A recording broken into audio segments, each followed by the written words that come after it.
The twilight of Mjölnir. In the time before time had learned to measure itself properly, when the roots of Yggdrasil still remembered their first tentative reaching into the fertile darkness beneath all things, there existed a realm suspended between the arch of heaven and the deep foundations of the earth. This was Asgard, the golden hall of the gods, where light fell differently than in the mortal world below.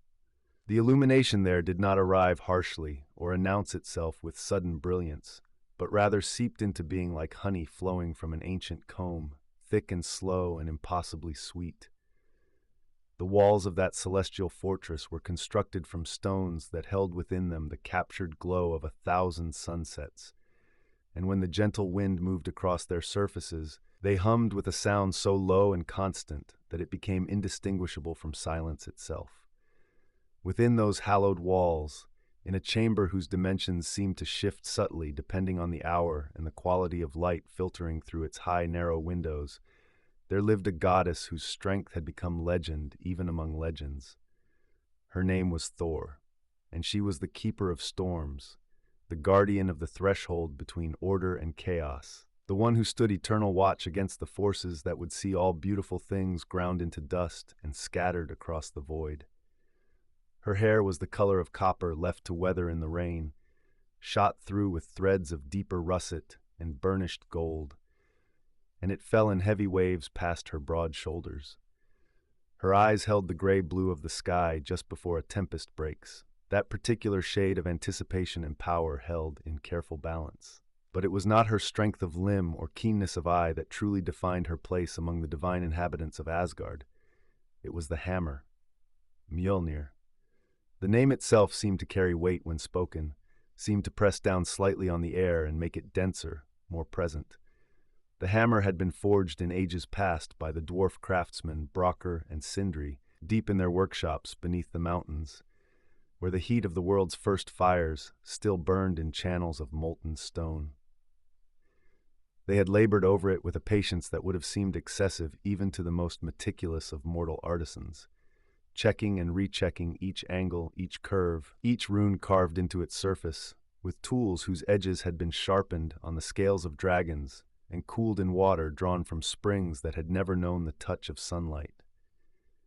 The handle was wrapped in leather that had been treated with oils pressed from plants that grew only in the hidden valleys of Alfheim, where the light elves sang their slow, winding songs to encourage growth and abundance.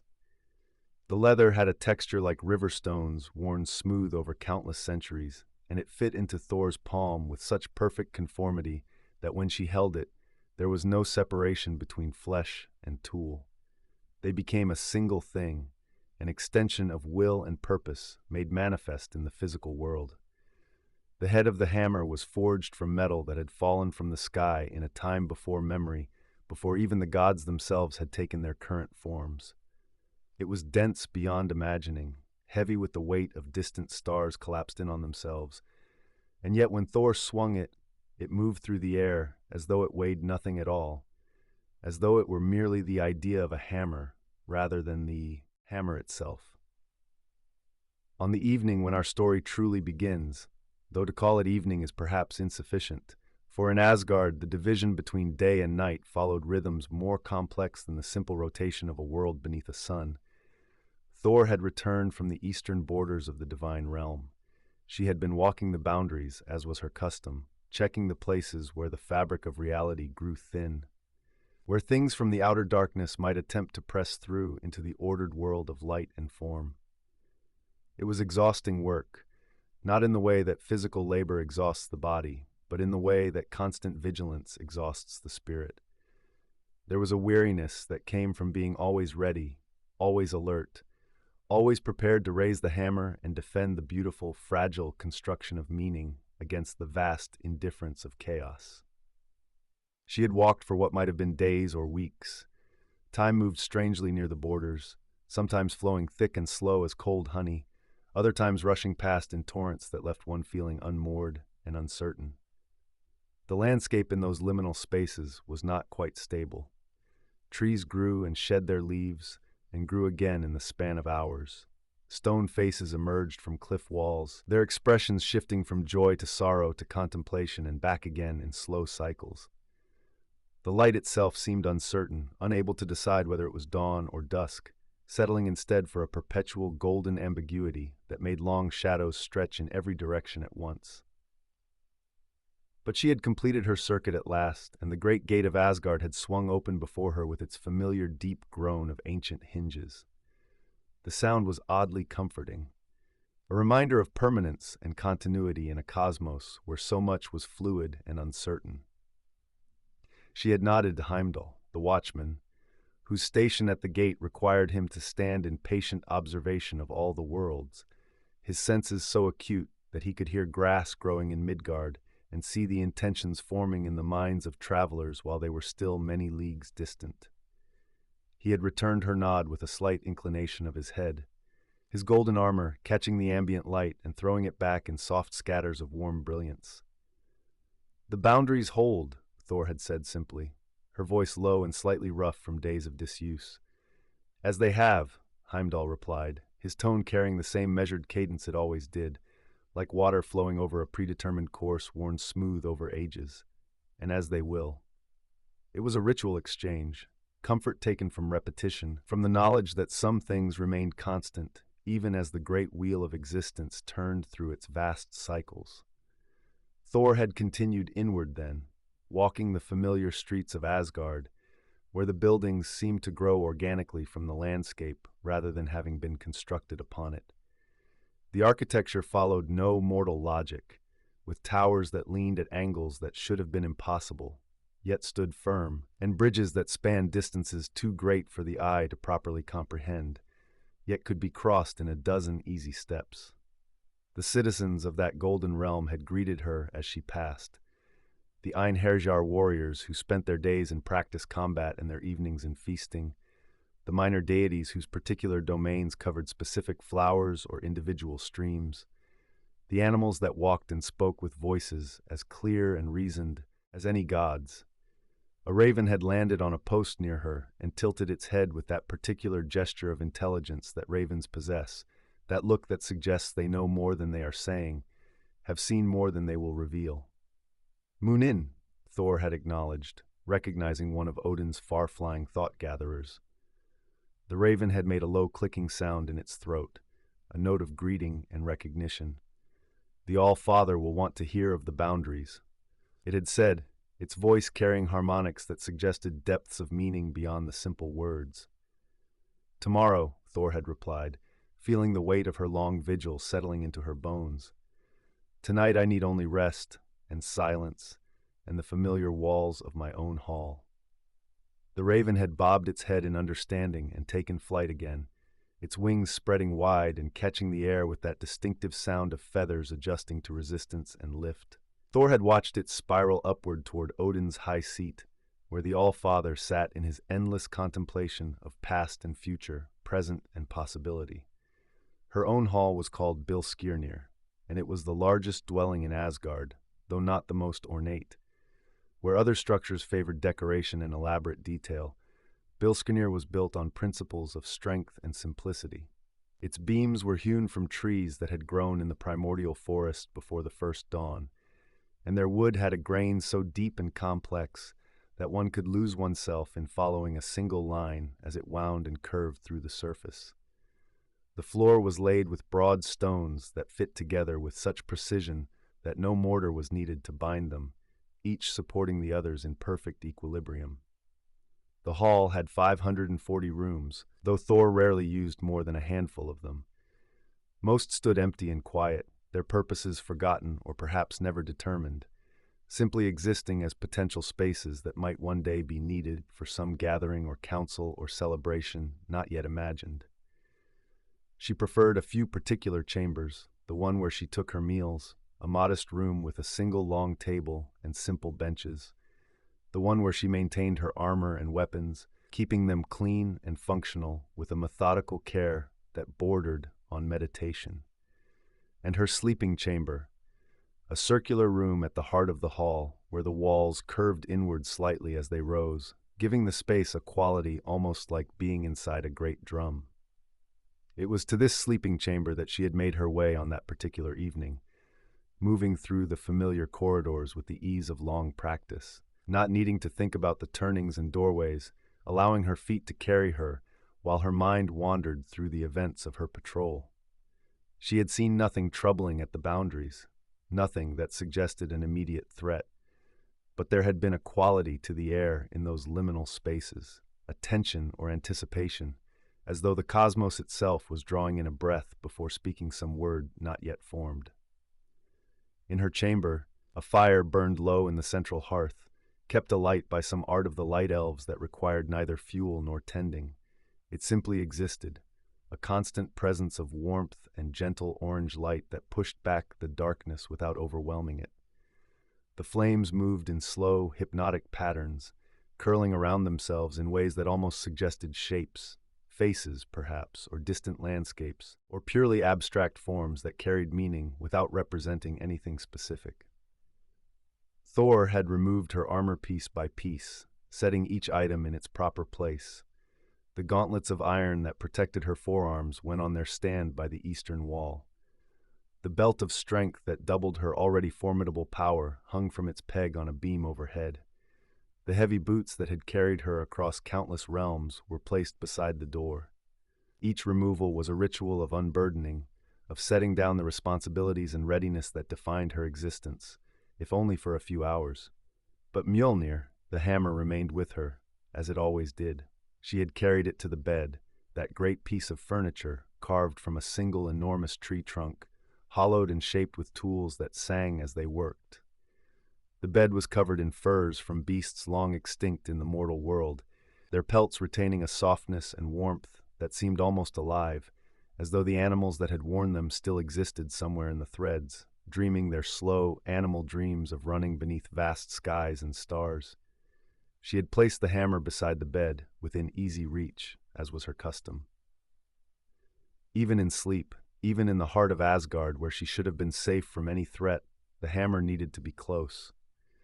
It was not merely a weapon, but a talisman, an anchor point, a reminder of purpose and duty.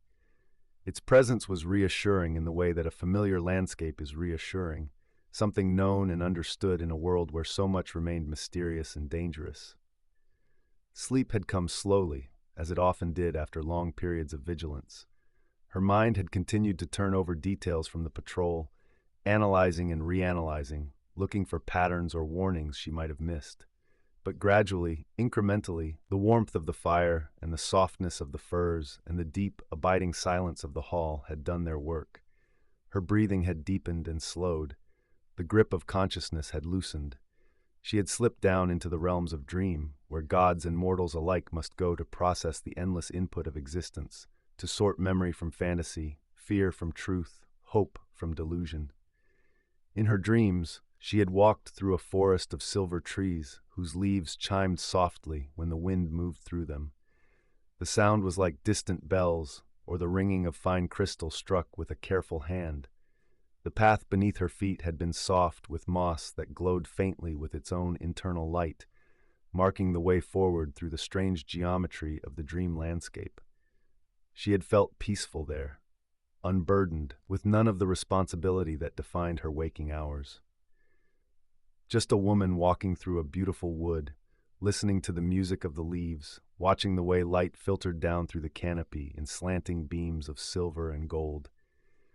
She had no way of knowing, as she wandered through that peaceful dreamscape, that in the waking world her chamber had acquired a visitor. The fire continued to burn its slow, eternal burning. The furs rose and fell with the rhythm of her breathing.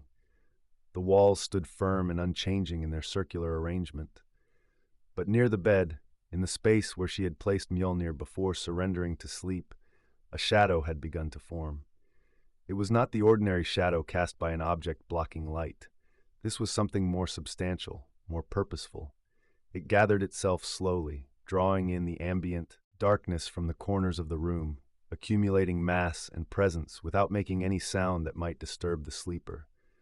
The darkness pooled and condensed, took on a rough approximation of human form, tall and lean, with limbs that seemed slightly too long, slightly too angular to be entirely natural. The figure stood perfectly still for a long moment, as though testing the quality of the silence, ensuring that its arrival had not triggered any alarms or wards. When no response came, when the chamber remained peaceful, and the goddess continued her slow, deep breathing, the shadow figure turned its attention to the hammer. Mjölnir lay where Thor had placed it, resting on a stand carved from dark wood that had been shaped to cradle it perfectly. Even in the dim firelight, the hammer seemed to possess a presence that went beyond its physical form. The runes carved into its surface held a faint luminescence, pulsing in subtle rhythms that might have been linked to Thor's heartbeat or to some deeper cosmic cycle beyond mortal or even divine comprehension. The leather wrapping on the handle looked almost soft in the gentle light, inviting to the touch, though any who had tried to lift it without Thor's permission would have found it immovable, anchored to the world with a weight that transcended mere physical mass. But the shadow figure reached out with hands that were not quite hands, more like the idea of hands rendered in concentrated darkness, and when those fingers closed around the handle, the hammer offered no resistance. It allowed itself to be lifted, to be taken, as though recognizing something in this dark visitor that granted permission, that made theft possible where it should have been impossible. The figure moved with extraordinary care, each motion slow and deliberate, calculated to create no disturbance in the air, no sound that might ripple across the chamber and pull Thor from her dreams. It lifted the hammer and held it against what might have been its chest, cradling it like something precious, something treasured. Then, with the same slow purpose that had characterized its arrival, it began to move toward the door. The journey across the chamber seemed to take an eternity, though in truth it was likely only moments. Each step was placed with exquisite caution, testing the stone floor before committing weight, ensuring that no scrape or tap of contact betrayed the intruder's presence. The firelight played across the shadow form, sometimes making it more visible, sometimes causing it to blend almost entirely with the surrounding darkness, flickering between existence and non-existence in a way that was disorienting to observe. At the threshold, the figure paused once more, turning back to look at the sleeping goddess. Thor had shifted slightly in her sleep, one arm now extending across the furs to the space where the hammer had rested, as though some part of her awareness registered the absence even while her conscious mind remained deep in dreams. Her face, relaxed in sleep, had lost some of the stern readiness that characterized her waking expression. She looked younger, more vulnerable, more purely herself rather than the role she inhabited. The shadow figure watched her for a span of heartbeats, that strange silhouette against the warm glow of the eternal fire. If it felt any remorse or hesitation, no sign showed in its formless features. After that brief pause, it turned away and slipped through the door, pulling it closed behind with such care that the latch engaged without the faintest click or scrape. The hallways of Mjölnir stretched out in their familiar configuration, but now they were traversed by this strange visitor carrying its stolen prize. The shadow moved through the corridors like smoke, flowing around corners, slipping through the pools of deeper darkness between the torches that burned at intervals along the walls. These torches, like the fire in Thor's chamber, required no fuel or maintenance but simply existed, providing their steady illumination as they had for ages uncounted. Past the empty rooms, the figure went, through halls where the only sound was the faint whisper of air moving through vast spaces, where the only movement was the slow drift of dust motes caught in the torchlight. Past the armory with its racks of weapons that had seen combat in wars, whose names were remembered now only in the oldest songs. Past the feast hall with its long tables still bearing the marks and stains of countless celebrations, where the very walls seemed to hold the echoes of laughter and song and the clashing of drinking horns raised in tribute. To the main entrance of Mjölnir, where the great doors stood closed against the night, or what passed for night in Asgard, that time of dimming when the light drew back slightly without ever fully departing, when the realm entered a period of rest and restoration. The shadow figure reached those doors and paused, and for a moment it seemed that this would be the boundary it could not cross, that some ward or protection would activate and prevent the theft from being completed. But the doors, as though responding to some command or recognition beyond ordinary perception, swung open. They moved on their massive hinges with the same deep groan that had greeted Thor upon her return, that sound of great weight shifting, of ancient metal articulating after long stillness. The sound echoed through the hall, rolling back along the corridors, but if it reached Thor's sleeping chamber and disturbed her dreams, there was no sign. The figure stepped through the opening and out into the streets of Asgard proper. Here the environment was different from the interior of the hall. While Skirnir had been warm and enclosed, the open spaces of the Golden Realm had a quality of vastness that could be overwhelming. The sky above was not quite like any mortal sky. It held stars, yes, but they were arranged in patterns that shifted subtly over time, forming constellations that told stories to those who knew how to read them, then dissolving and reforming to tell new stories, an endless cycle of celestial narrative. The buildings around glowed softly with their own internal light, that captured sunset radiance that characterized so much of Asgard's architecture. The streets themselves were paved with stones that seemed to have been polished smooth by the passage of countless feet, countless years, worn into comfortable familiarity. Channels of water ran alongside some pathways, carrying streams whose sources were deep springs in the roots of Yggdrasil itself, water that had properties beyond normal water, that could heal certain wounds and clarify certain thoughts and sustain life in ways that ordinary liquid could not. The shadow figure moved through this landscape with the same careful stealth it had employed in the hall, keeping to the darker spaces between buildings, avoiding the areas where the ambient light grew too strong. It carried Mjölnir close, still cradled against its form, the hammer's weight seeming to pose no difficulty for this strange thief, despite the object's legendary heft. Through the winding ways of Asgard it went, following a route that suggested familiarity with the layout, a path planned in advance or known through long study. Past the Hall of Valhalla, where the chosen slain feasted and fought in their endless cycle of death and resurrection and celebration. Past the well, where Mimir's head spoke wisdom to those brave enough to pay the price of hearing. Past the great tree Glacier that grew with leaves of gold, whose branches sang when wind moved through them with sounds like distant harps played by invisible hands. The journey led steadily outward, toward the edges of the divine realm, toward the places where Asgard's boundaries met the other worlds that hung like jewels on the branches of Yggdrasil. The light grew gradually dimmer, the spaces between buildings wider, the sense of ordered civilization giving way to something wilder, more uncertain. Here the streets were less carefully maintained, the stones more uneven, the channels of water becoming streams that ran freely without the guidance of careful engineering.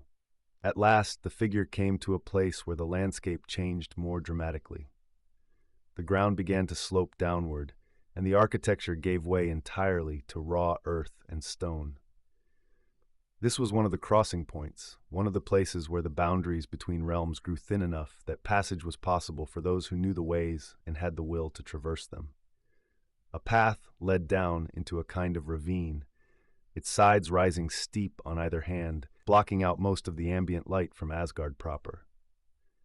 Into this dimness the shadow figure descended, moving with increased confidence now, as though entering territory where it felt more at home. The air here was cooler, and it carried scents different from the clear, almost crystalline quality of Asgard's atmosphere. There was a mineral smell, a hint of distant ocean salt, a touch of ozone as though storms were perpetually gathering just beyond the next rise. The sounds changed too, no longer the profound silence of the golden halls, but a low ambient noise like distant wind or far-off waves crashing against unknown shores.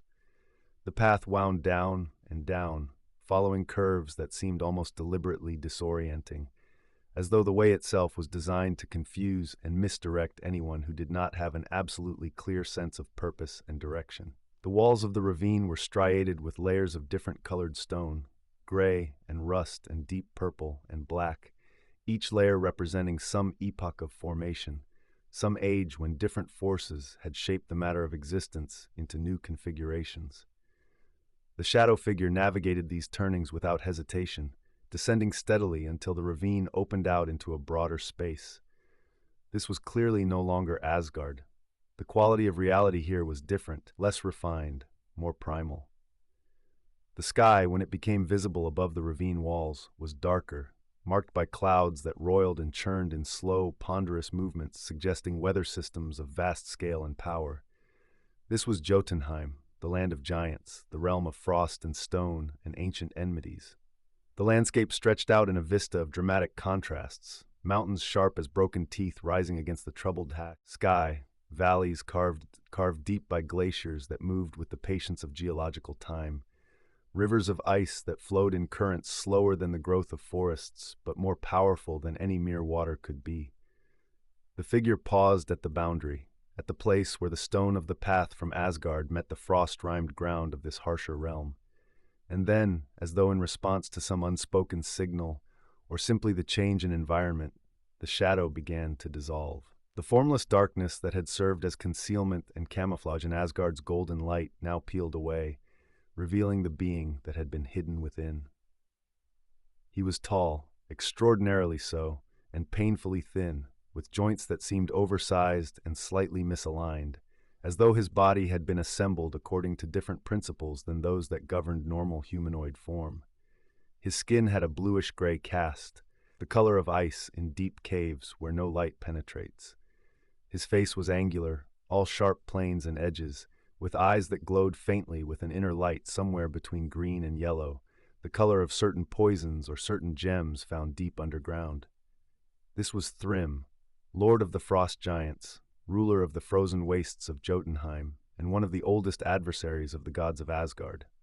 He stood in his true form now, no longer needing the disguise of shadow, and he looked down at the hammer he carried with an expression that mixed triumph and something else, perhaps longing, perhaps a complicated satisfaction at finally possessing something that had been denied to him and his kind for so long. Mjölnir, the protection of Asgard, the weapon that had been turned against the giants in countless conflicts over countless ages, the symbol of Thor's power and the gods' dominion. It rested now in the hands of their ancient enemy, stolen away while its keeper slept unaware in her chamber of warmth and safety.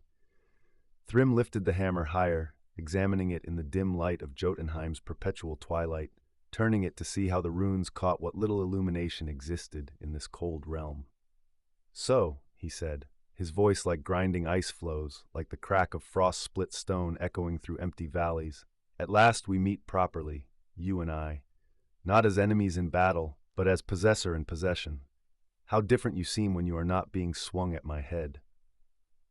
The hammer, of course, made no response. It simply existed, inert in his grasp, its power temporarily quieted by the absence of its rightful wielder. But even silent and still, it maintained its presence, its sense of being something more than a mere object, something that carried weight and meaning beyond its physical properties. Thrym began to walk across the frozen landscape, carrying his prize toward the distant stronghold where he made his seat of power. The ground beneath his feet was hard as iron, frozen solid to a depth that would have required days of digging with the strongest tools to penetrate.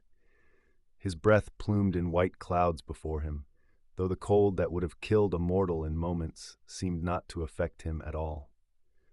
This was his element, his natural environment, and he moved through it with the ease of one who belongs completely to a place.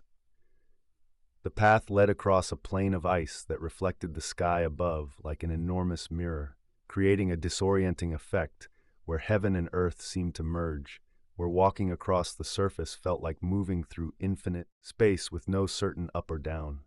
In the distance, mountains rose like the broken walls of some impossibly large fortress, their peaks lost in the cloud layer that hung perpetually over this realm. Rivers of ice flowed down from those heights, moving with infinite slowness, rivers that had been flowing since the first cold settled onto this world, and would likely flow until some final thaw at the end of all things. As Thrym walked, other figures began to appear in the landscape. These were his kin, the frost giants who called Jotunheim home. They were creatures of enormous size and power, though they came in many variations. Some were so tall their heads disappeared into the low-hanging clouds. Others were more compact, but impossibly broad, with shoulders wide enough to balance boulders.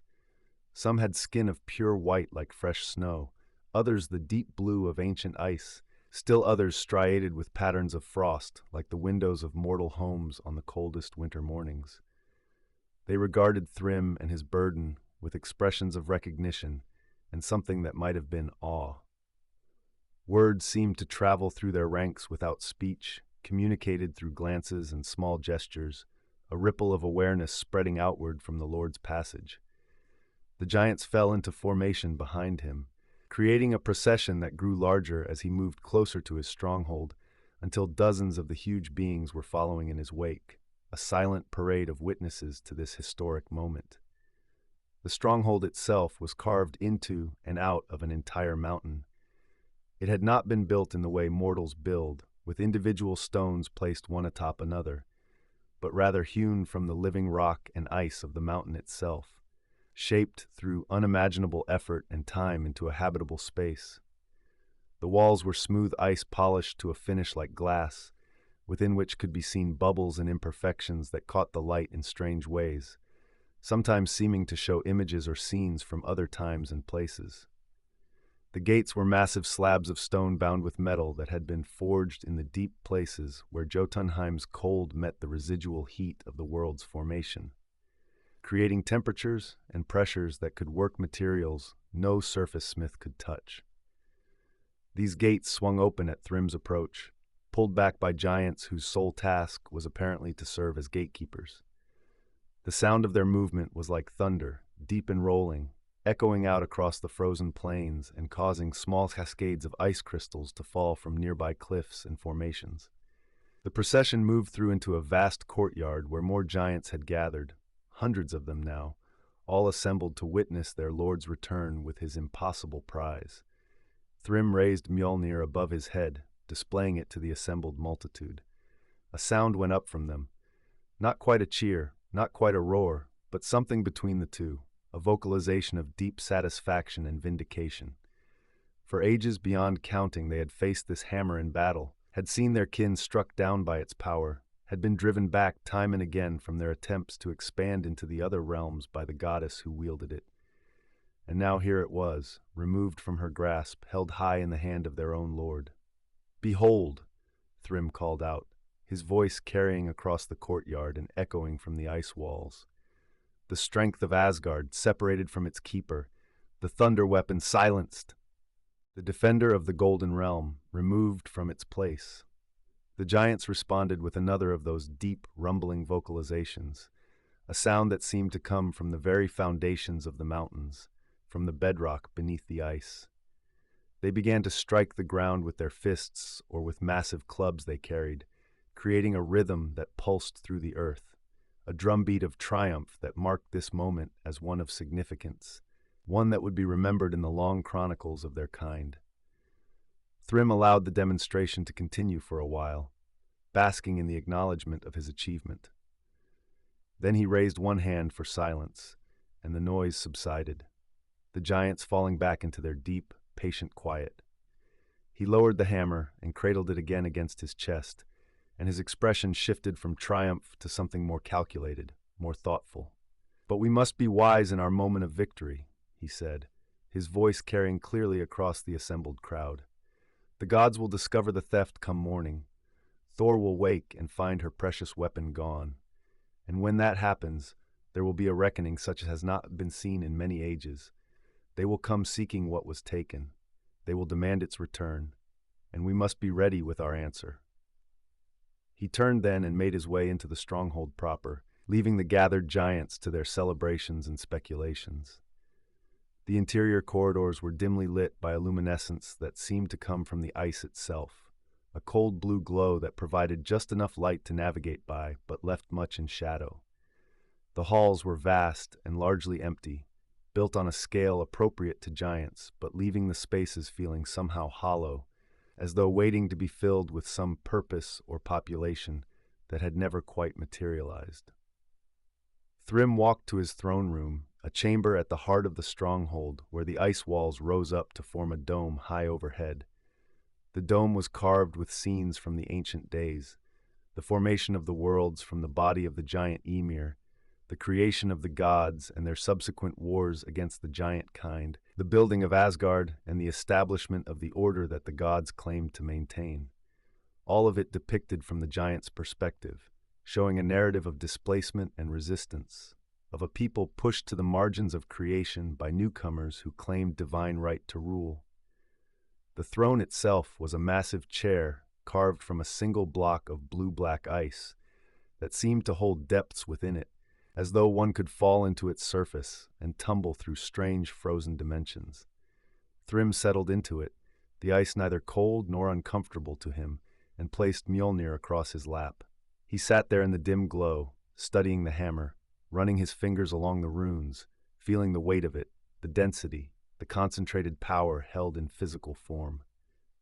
What should be the price, he mused aloud, speaking to the empty chamber, or perhaps to the hammer itself, for the return of such a thing? What could possibly be valuable enough to balance this exchange? They cannot simply demand it back. That would acknowledge weakness, would suggest they have nothing to offer that matches its worth. No, they must come and negotiate, must treat with me as an equal, must offer something of true value. His mind began to work through possibilities, calculating advantages, considering what the gods might be willing to give in exchange for Thor's hammer. Territory, perhaps? Some portion of the other realms ceded to giant control?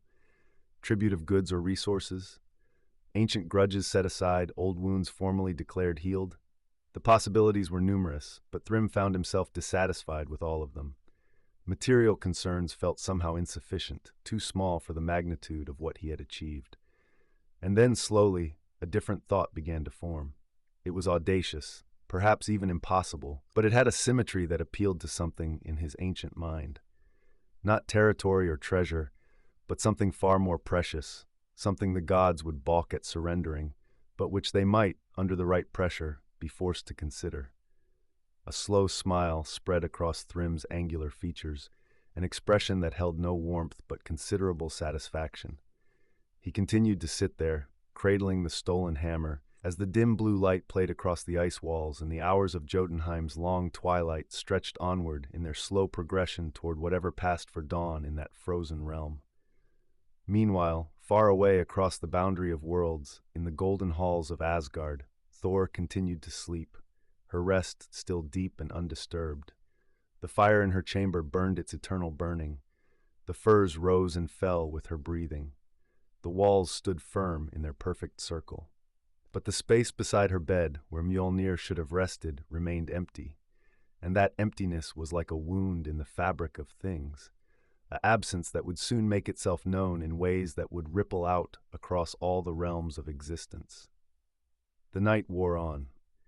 In the feast halls of Valhalla, the chosen warriors gradually settled into their own rest after their evening's celebration, sprawling across benches or curling into corners, their sleep the sleep of those who know they will wake again to fight and feast in an endless cycle. In the high seat where Odin maintained his watch over all things, the All-Father's single eye remained open, his ravens Hugin and Munin perched on the arms of his chair, occasionally leaning close to whisper what they had seen in their day's flying.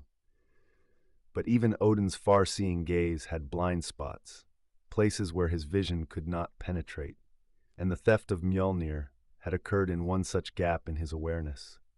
The stars turned in their slow wheel above Asgard. The streams that flowed from Yggdrasil's roots continued their eternal flowing, feeding the channels and fountains and wells that sustained the divine realm. The golden leaves of the tree Glacier sang their faint songs to the night air.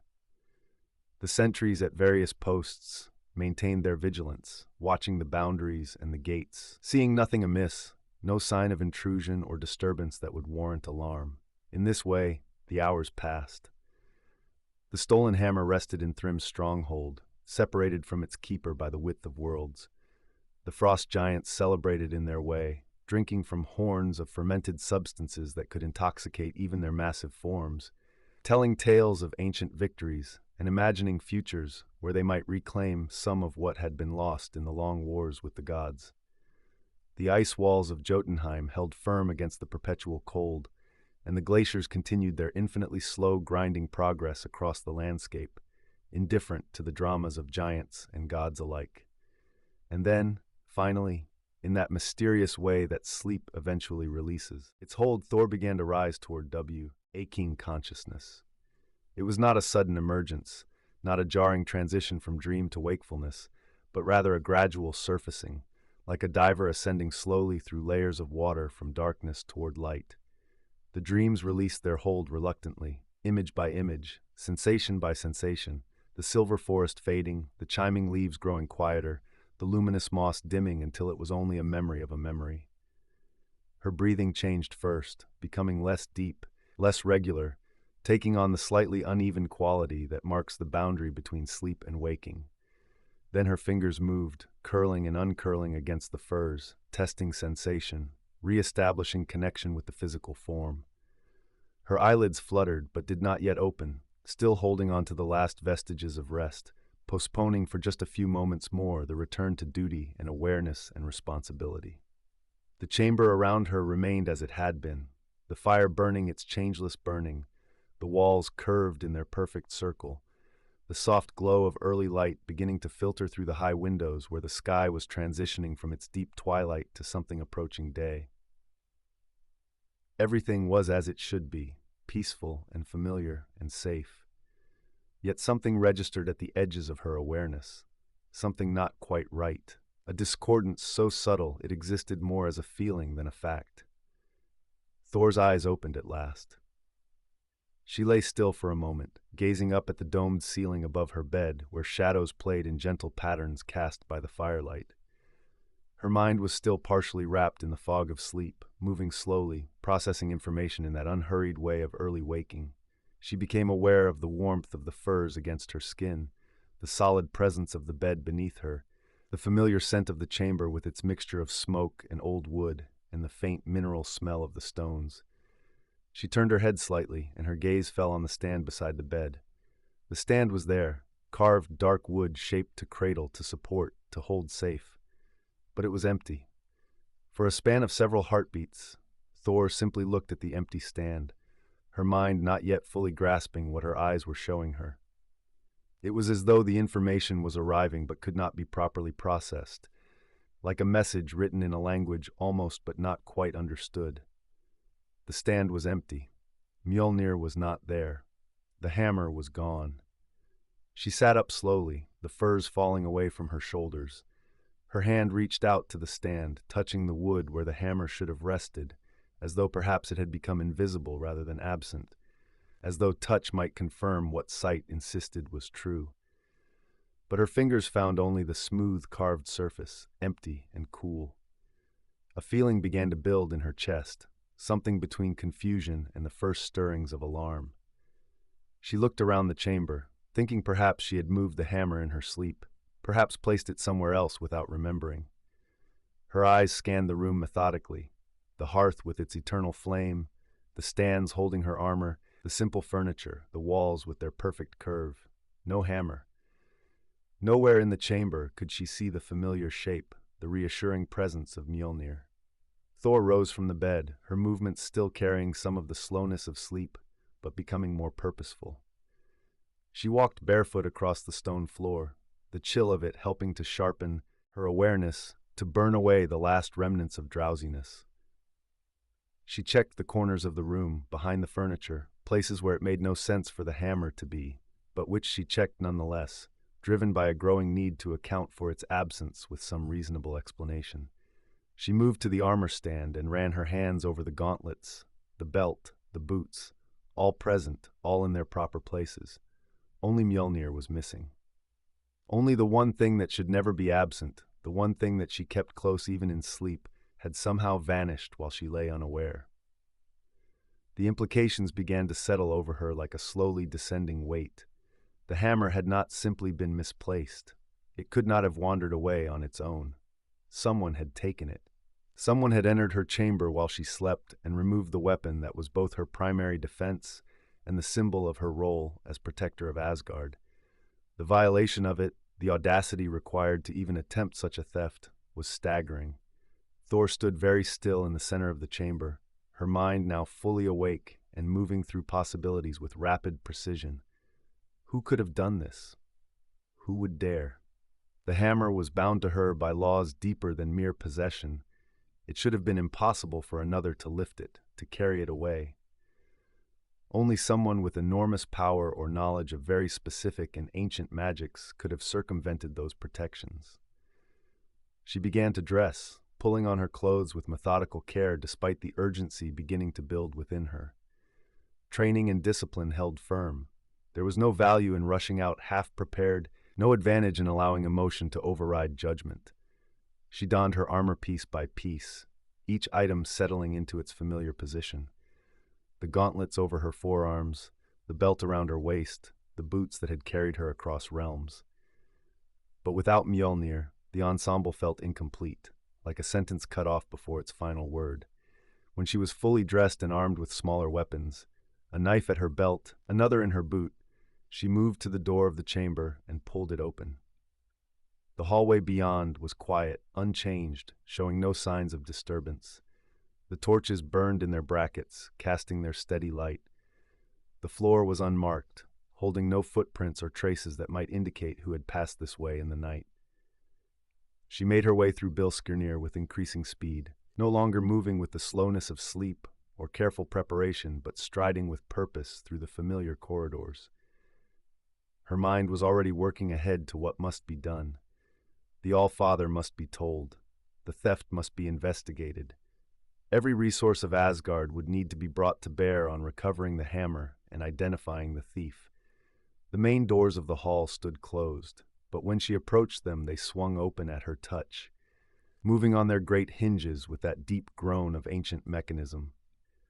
The sound that had been comforting upon her return yesterday now felt ominous, a reminder that these doors could open for purposes both welcome and unwelcome, that they guarded but could also allow passage to those with ill intent.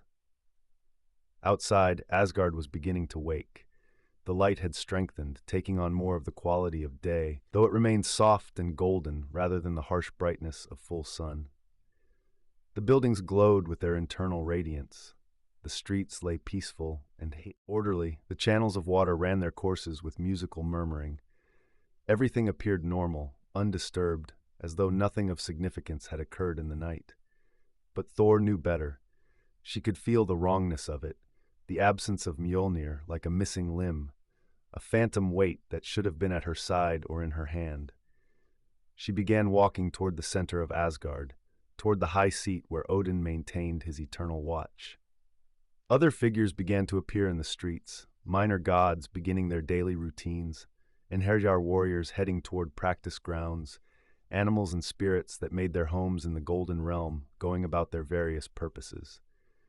Some of them noticed Thor and raised hands in greeting or called out words of welcome, assuming she was simply abroad early after her return from patrol. But they must have seen something in her expression or the set of her shoulders, some indication that all was not well, because their greetings died away unfinished, and they watched her pass with growing concern. She reached Hlidskjalf, the great tower where Odin's seat overlooked all the worlds. The structure rose up in a spiral of stone and light, seeming to extend higher than its physical dimensions should have allowed, climbing toward the sky with a grace that defied normal architectural principles. A stairway wound around its exterior, broad steps worn smooth by countless ascents and descents over ages of use. Thor began to climb. The steps were many, and under other circumstances the ascent would have been a meditative exercise, a gradual rising that allowed for contemplation and preparation before coming into the All-Father's presence. But today she took them quickly, driven by urgency, feeling the need to report the theft growing more pressing with each moment that passed. At the top of the tower, the stairway opened onto a circular platform. Here stood Hlidskjalf itself, the high seat from which Odin could see into all the worlds, past and present, and the shadowy possibilities of future. The seat was carved from wood taken from Yggdrasil itself, wood granted as a gift by the great tree, and it thrummed with subtle power, with connection to the vast network of existence that the world tree embodied. Odin sat in the seat, as he almost always did, his single eye gazing out over vistas invisible to others. His two ravens perched on the arms of the chair, Hugin on his right and Munin on his left. All three turned to regard Thor as she emerged from the stairway, the god with his ancient knowing gaze, and the birds with their sharp intelligence that sometimes seemed to exceed even their master's wisdom. "Daughter of storms," Odin said, his voice deep and measured, carrying harmonics that suggested he was speaking on multiple levels simultaneously, addressing not just her immediate presence but also her place in the pattern of fates and destinies. "You come in haste and distress. The dawn is barely settled, and yet already you seek counsel." Thor stopped a respectful distance from the high seat, inclining her head in acknowledgement of the All-Father's authority. "Mjölnir is gone," she said, the words coming out more abruptly than she had intended, the enormity of the fact stripping away the eloquence she might normally have employed. "I woke to find it taken from my chamber while I slept. Someone has stolen the hammer." A silence fell over the platform. The ravens shifted on their perches, heads tilting as they regarded Thor with expressions that might have been surprise or concern or merely intense interest. Odin's single eye narrowed slightly, and a quality came into his gaze that had not been there before. Not alarm exactly, but a sharpening of attention, a focusing of his formidable awareness onto this new and unexpected development. "Taken," he repeated, as though testing the word, examining it from different angles. "From within Skirnir itself, from beside your sleeping form." He was quiet for a moment, his mind clearly working through implications. "This is no small thing, no casual theft. The protections on that weapon alone should have prevented any casual touch. To remove it would require power and knowledge of a high order." "I know," Thor said, "which is why I come to you immediately. Who in all the realms could accomplish such a thing? Who would dare?" Odin turned his gaze outward again, seeming to look at something far distant, or perhaps at something not visible in the ordinary sense. His ravens leaned close to his shoulders, and though they made no sound, some communication seemed to pass between the god and his birds. When he spoke again, his voice carried a weight of consideration, as though he was thinking aloud as much as addressing Thor directly. "The list is short of those with the ability, and shorter still of those with the motivation. The hammer has been used against many foes over the ages, but few of them would have the means to reclaim it as prize. The dark elves lack the strength, the fire giants lack the subtlety, the dwarves who forged it would have no reason to take it back. That leaves the frost giants," Thor finished, the real realization settling into certainty even as she spoke. "Thrym." Odin nodded slowly. "Thrym, Lord of Jotunheim, oldest of the remaining frost giants, keeper of grudges that predate the formation of the current age. Yes, if any would have both the capability and the will to steal Mjölnir, it would be he." Thor felt anger beginning to kindle in her chest, a heat that wanted to burn away the confusion and violation of the theft in the cleansing fire of rage. But she held it in check, knowing that uncontrolled emotion would serve no purpose. "Then I will go to Jotunheim," she said. "I will confront Thrym and demand the hammer's return. I will." Odin raised one hand, a small gesture that nonetheless carried unmistakable authority. "You will wait," he said, his tone allowing no argument. "If Thrym has indeed taken the hammer, he will have done so as part of some larger plan. He will have anticipated anger and confrontation and demands. Simply appearing at his stronghold with violent intent will achieve nothing and may make the situation worse. We must be wiser than our first impulses." Thor wanted to argue, wanted to insist on immediate action, but she recognized the truth in the Allfather's words. She took a breath, settling herself, letting the urgency and anger drain down into something more controlled and purposeful. "Then what would you have me do?" "First, we confirm what we suspect," Odin said. "Hugin, Munin, go now to Jotunheim. Fly over the frozen wastes and observe what transpires in Thrym's stronghold. Look for signs of celebration or unusual activity. See if the hammer can be spotted. Return with all speed and report what you find." The ravens bobbed their heads in acknowledgement and took flight, their wings spreading wide as they launched from the arms of the high seat. They spiraled upward, catching currents of air that existed on multiple levels of reality, and then shot off toward the edge of Asgard with speed that made them appear as little more than dark streaks against the brightening sky. "While we wait for their return," Odin continued, looking back to Thor, "we will gather the other gods and hold council.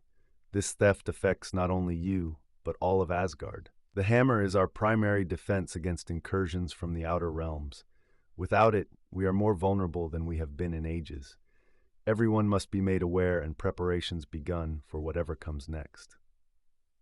Thor nodded, accepting the wisdom of this approach even as part of her chafed at the delay. Action was her nature, direct confrontation and the application of force to solve problems. This waiting and planning and careful consideration felt foreign and uncomfortable. But she trusted Odin's judgment, even when it ran counter to her instincts.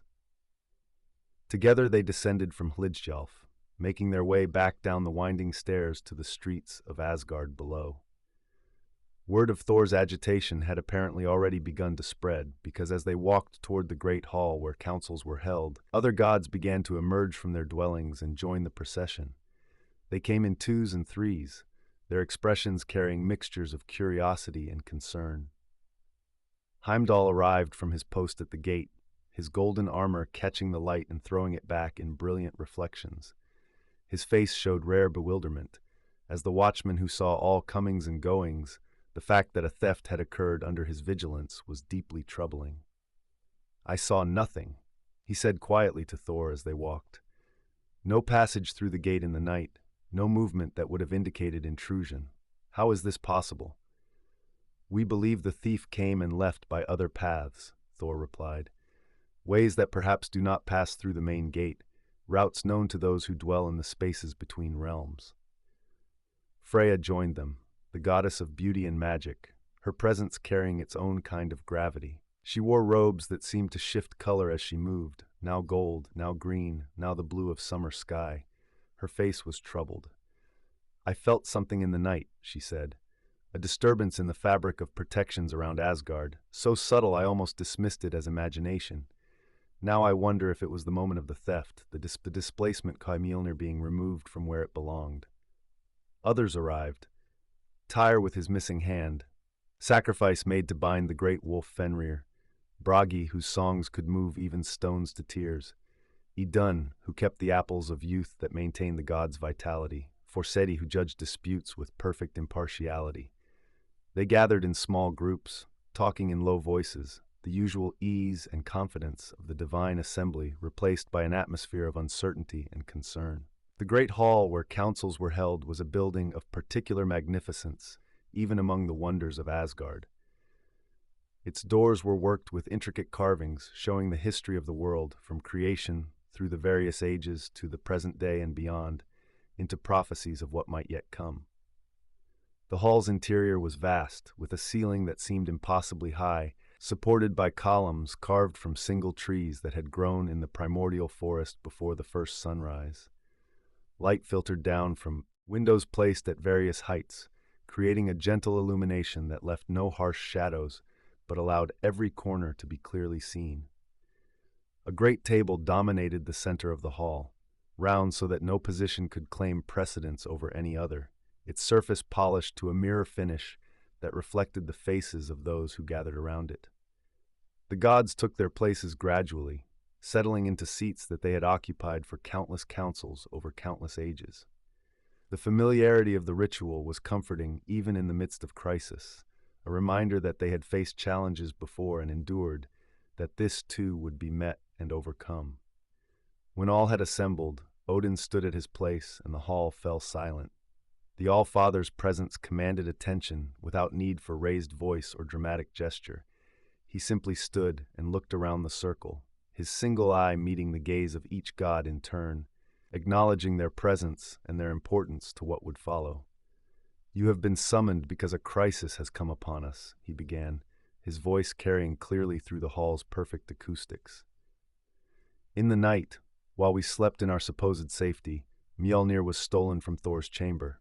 The hammer that has defended this realm through ages of struggle is now gone, taken, we believe, by Thrym, lord of the frost giants of Jotunheim."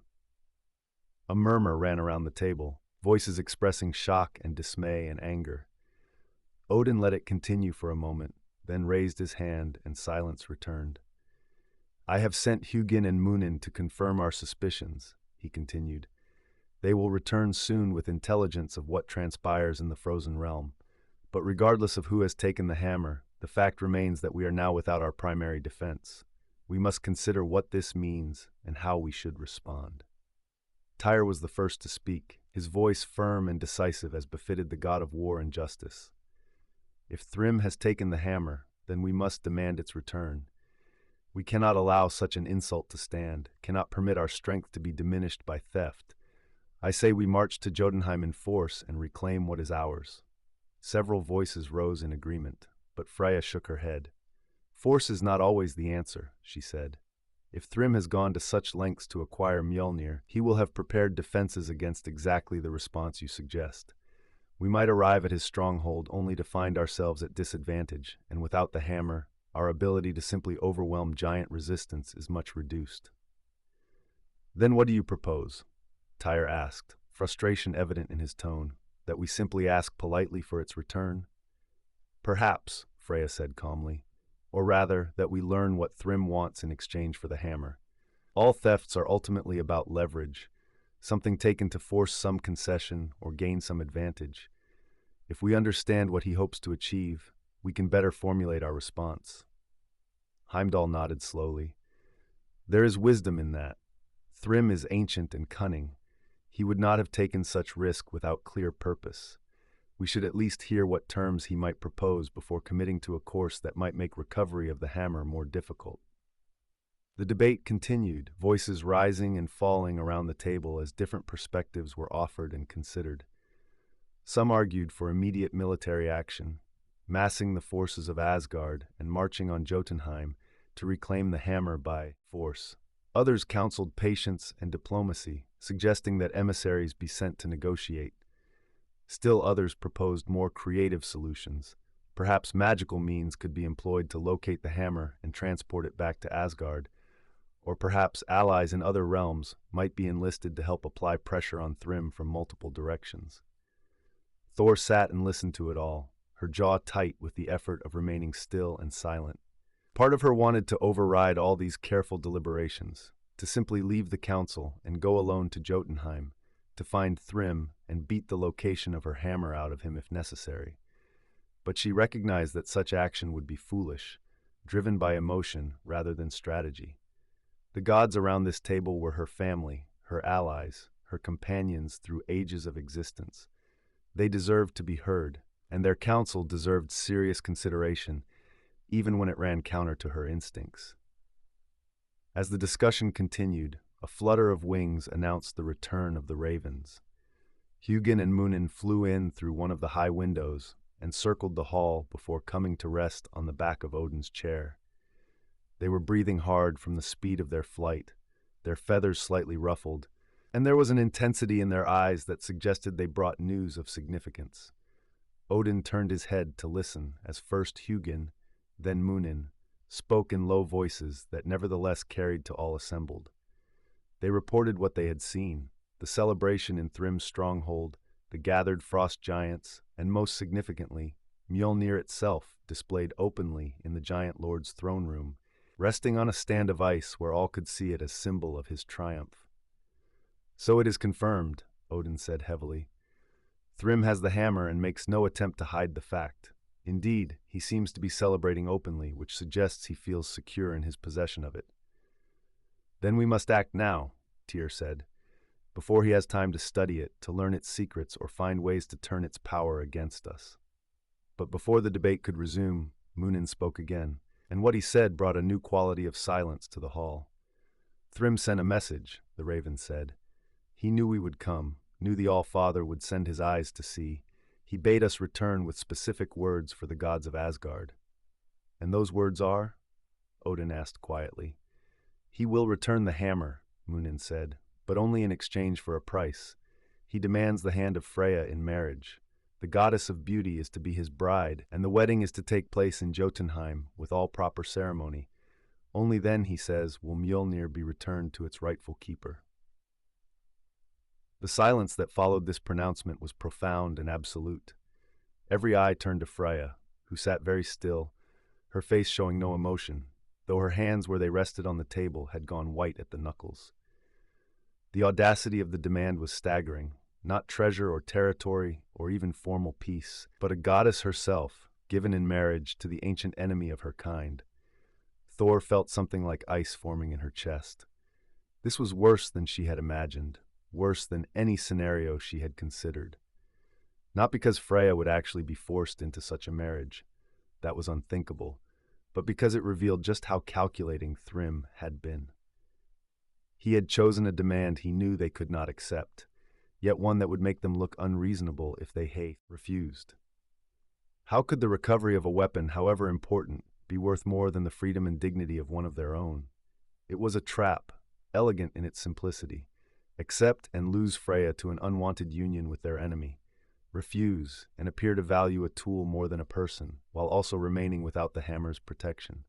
Either way, Thrym gained something, either a goddess bride or the continued possession of Mjölnir and the moral high ground of having offered reasonable terms that were rejected. Freya was the first to break the silence. Her voice when she spoke was calm, controlled, showing none of the shock or distress she must have been feeling. "Obviously, I will not agree to this," she said. "I am no object to be traded, no prize to be awarded to thieves who make demands. Thrym can keep the hammer and choke on it before I consent to such a union." "Of course," Odin said immediately. "No one suggests otherwise, but we must consider carefully how to respond. Simply refusing the terms leaves us in the same position, without the hammer and without apparent recourse to recover it." "Then we make him a counteroffer," Heimdall suggested. "Something valuable enough that he might be tempted to accept in place of his original demand." "What could match the value he places on this union?" Bragi asked. "He clearly wants more than material wealth. There is symbolism in demanding a goddess. It is about prestige, about asserting dominance and equality with Asgard, about forcing us to acknowledge giants as worthy to marry into our ranks." Thor had been sitting silently, her mind working through possibilities with increasing speed. An idea was forming, audacious and perhaps foolish. But the more she considered it, the more it seemed to offer a path forward. She cleared her throat, and all eyes turned to her. "What if," she said slowly, "we gave him what he asks for? Not truly, but in appearance." Freya's eyes narrowed. "Explain."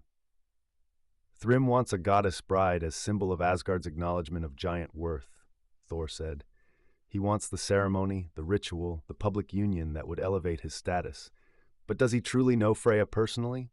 Does he know her face with such certainty that a substitution would be impossible?" Understanding began to dawn in some of the assembled faces. Freya leaned forward, interest replacing concern. "You suggested a deception." "I suggest," Thor said carefully, "that we send a bride to Jotunheim as requested. We hold the ceremony with all proper formality. And in the moment when the hammer is brought forth, as is traditional in giant weddings, when it is placed in the bride's lap to sanctify the union, the bride reclaims it and reveals herself to be someone other than Freya." "Yourself," Odin said quietly. It was not a question. Thor nodded. "I will go veiled and cloaked as the bride. I will endure the ceremony and the feast, and when Mjolnir is finally close enough to touch, I will take it back and return here with all speed." The idea hung in the air while the gods considered it from various angles. It was risky. If the deception was discovered too early, before the hammer was close, Thor would be trapped in Jotunheim, surrounded by enemies and without her primary weapon. But it also had a certain elegant justice to it, using Thrym's own demands against him, giving him exactly what he asked for, but not in the way he intended. "I don't like sending you into such danger," Odin said, finally. "But I confess I see no better alternative. If we attempt to take the hammer by force, the assault could fail and cost us dearly. If we refuse all terms, we remain as we are, weakened and with no clear path to recovery. This deception at least offers a chance of success." "I would not go alone," Thor said. "I would need attendants, as any bride would have, others to help maintain the deception and provide support if things go wrong." "I will go," Freya said immediately. "Since I am supposedly the bride, it makes sense I would be involved. I can serve as a handmaiden and help with the disguise and misdirection." "And I as well," said Loki, who had been sitting silently through most of the council, but now leaned forward with interest bright in his eyes. Loki, the shapeshifter, the god of mischief and deception, whose nature made him particularly suited to schemes of trickery and illusion. This sort of thing is rather my specialty, after all. I can help ensure the disguise holds and improvise if complications arise. Thor felt less enthusiasm about Loki's involvement. The trickster god's help always came with complications of its own, but she recognized the practical value of having a shapeshifter along for a plan that depended entirely on successful deception. "Very well," Odin said. "Thor will go to Jotunheim disguised as Freya the bride, attended by the actual Freya and by Loki. They will participate in the wedding ceremony, and when the hammer is presented, Thor will reclaim it, and they will all return here with all speed." He looked around the table at the assembled gods. "Does anyone object or offer alternative?" Silence answered him. The plan had risks, but it seemed to offer the best balance of chance for success against potential cost of failure. The gods nodded their assent, some more reluctantly than others, acknowledging that this was the path they would follow. "Then we prepare," Odin said. "Word will be sent to Thrym accepting his terms. A bride will be brought to Jotunheim in 3 days' time, with all appropriate ceremony and formality. That gives us time to craft the disguise and plan the details of the deception. Thor, Freya, Loki, you will work together to ensure every element is considered and prepared for. The rest of us will make ready for the possibility that things go wrong and armed intervention becomes necessary. We will position forces near the boundary with Jotunheim, ready to cross if the signal is given that help is needed." The council began to disperse, gods rising from their seats and moving off in small groups to discuss the plan and their roles in it. Thor remained seated for a moment, feeling the weight of what she had volunteered for settling onto her shoulders. She would be going into the heart of enemy territory, pretending to be something she was not, surrounded by those who would kill her without hesitation if they discovered the truth. And all of this to recover the hammer she should never have lost in the first place. But there was no other choice, no better alternative that offered reasonable hope of success. She would do what needed to be done, play the role required, endure the humiliation and discomfort of the disguise and the ceremony, and in the end she would reclaim Mjölnir and return it to its proper place at her side. Freya approached as the hall continued to empty, settling into the seat beside Thor with a soft rustle of her color-shifting robes. "Are you certain about this?" she asked quietly. "What you're volunteering for is no small thing. The ceremony itself could take hours, and you'll be under constant scrutiny from Thrym and all his court." "I'm certain I see no better option," Thor replied, "and I'm certain that I will not leave my hammer in the hands of that ice-cursed thief a moment longer than necessary." "Then we'll make sure the disguise is perfect," Freya said. "I have arts of illusion and glamour that will transform your appearance beyond any recognition. You'll be beautiful enough to pass as me, which I admit requires considerable magical skill." She smiled slightly, taking some of the sting from what might otherwise have sounded like vanity. "But beauty is easy compared to teaching you to move and speak like a goddess of Asgard rather than a warrior. That will require practice." Loki appeared on Thor's other side, materializing with the suddenness that characterized his movements. "Oh, this is going to be delightful," he said, his grin wide and slightly manic.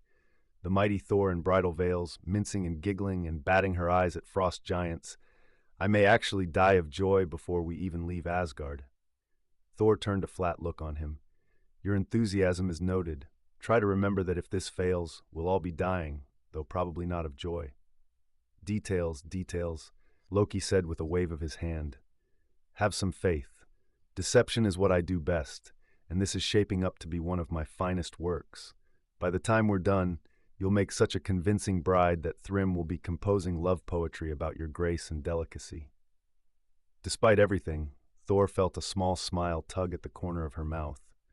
Loki might be infuriating and unreliable and dangerous, but he was undeniably skilled at exactly the sort of thing this plan required, and his confidence, however misplaced it might turn out to be, was oddly reassuring. "Come then," Freya said, rising and extending a hand to Thor. "We have 3 days to transform a warrior into a bride, and much of that time will need to be spent on your education. The way you hold yourself, the way you speak, the thousand small details that mark someone as refined and cultured rather than direct and martial. It will not be easy. Thor took her hand and stood, feeling already the strangeness of what was to come. She was about to enter a world utterly foreign to her nature, to become something she had never been and had no desire to be. But it was necessary, and she would endure it, just as she had endured battles and wounds and the weight of responsibility through long ages of service. They left the hall together, the three of them, warrior, goddess, and trickster, united in common cause despite their different natures. Behind them, the council hall slowly emptied as the other gods departed to their various tasks and preparations. The sunlight of Asgard streamed through the high windows, warming the polished wood of the great table, illuminating the carved columns with their stories of ages past and ages yet to come. And far away across the boundary of worlds, in his throne room of ice and stone, Thrym sat with Mjölnir across his lap and imagined the triumph that would be his when the gods of Asgard delivered a goddess to his door in acknowledgement of his power and worth. He did not know that he was playing a part in a deception, that the bride he anticipated was not the bride he would receive.